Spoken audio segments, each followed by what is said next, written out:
Alors, je vais remercier à trois niveaux déjà. Remercier Madame Elena. Elena, oui, de nous avoir alertés sur la situation qu'elle rencontre et qui nous met en résonance avec les événements dramatiques que subit notre vieux continent.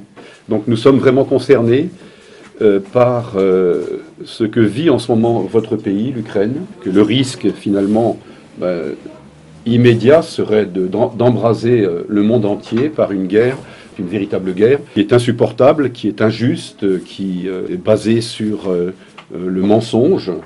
Et donc, nous sommes concernés aujourd'hui donc par ces événements, en résumé, que vit notre vieux continent. Donc d'abord, merci Elena de nous avoir interpellés. J'ai d'abord alerté monsieur le préfet du département sur la situation que vit le territoire avalonnais avec ce que vous allez nous exposer. Et puis j'ai alerté Patrick Gendreau, donc le président du département, l'intérêt de notre rencontre et de demander à nos populations locales leur contribution, leur aide sous toutes les formes, de telle sorte que l'accueil des réfugiés ukrainiens soit à la hauteur des valeurs que véhicule notre pays, la France, le pays des Lumières. Et donc, je souhaite que l'accueil qui sera réservé à notre requête sera à la hauteur des événements que nous vivons, à savoir des aides de toute nature et une spontanéité autour des événements que vit notre continent et que vit en particulier, chère madame, votre pays. Donc je voulais vous remercier une fois encore d'avoir tiré cette sonnette pour faire en sorte que nous puissions vous aider à accueillir, je crois, 17 personnes et que nous devons prendre en charge.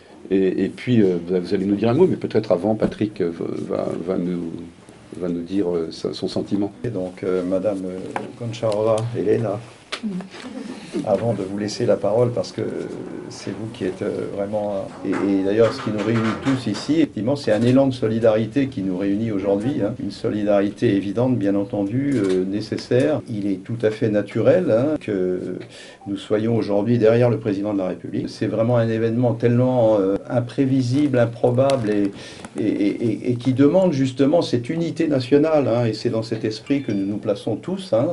C'est pour cette raison que moi je suis à côté du député, à côté d'André, à côté de mes collègues du département qui sont présents également, à côté du président de la Croix-Rouge, pour à chacun à nos niveaux puissions venir en aide au peuple ukrainien et puissions leur témoigner à la fois la solidarité mais aussi cette amitié et dont ils ont besoin aujourd'hui. J'ai alerté, mais j'aurai l'occasion de dire, mais j'ai demandé de faire le recensement sur l'ensemble du département des logements qui pourraient être vacants et qui pourraient être mis à disposition. Je solliciterai l'Assemblée départementale, André Villiers, député, mais également conseiller départemental, pour effectuer un don pour venir en aide aussi aux réfugiés qui viendraient sur notre territoire. Ça fait 28 ans que je vis en France.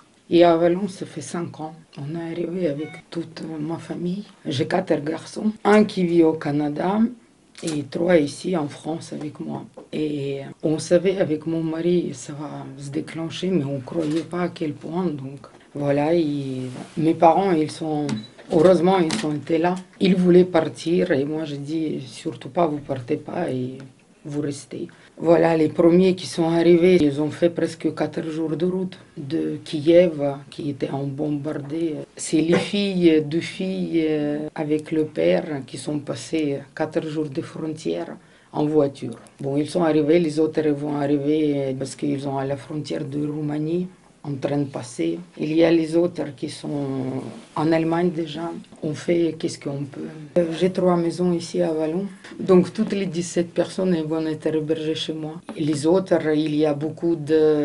j'ai beaucoup d'amis français, je ne savais même pas autant, qui m'ont appelé de Saint-Léger-Vauban. Voilà, ils ont proposé son aide. Ils font les réunions pour les vêtements, je ne sais pas. Ils peuvent être logés évidemment chez nous.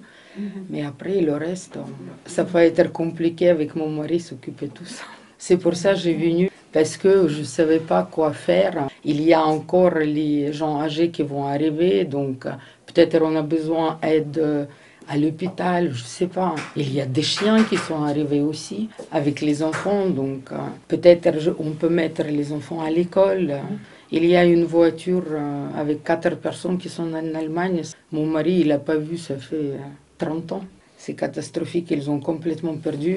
Pour moi, c'est quand même difficile d'imaginer comment on peut sentir quand tu quittes tout. Ils ont arrivé avec une sac à main.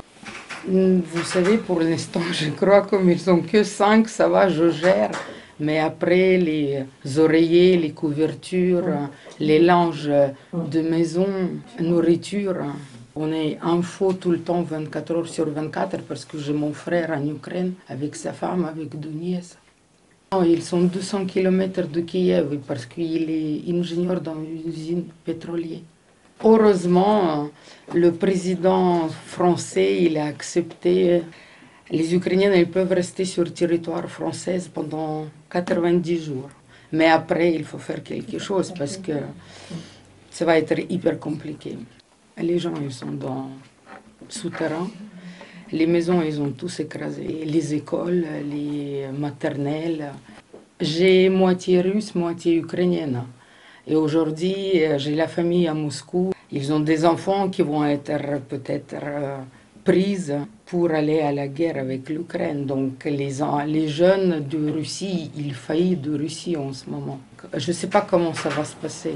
C'est génocide, évidemment. Je ne peux pas trouver d'autres mots. Je ne sais pas, à 2022, on fait les choses pareilles.